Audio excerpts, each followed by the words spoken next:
The process was absolutely fantastic. Tim came out, looked at the area, surveyed it, gave us options. We tweaked the options and went with option 5, and ended up with that as a design.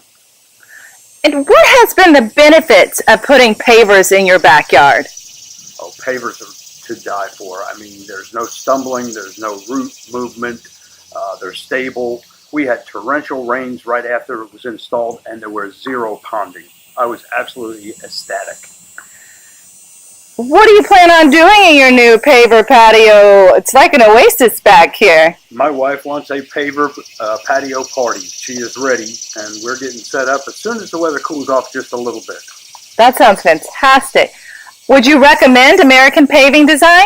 Absolutely recommend. They started on time, finished ahead of schedule, and I have had 0 rework. I've had to call them back for nothing.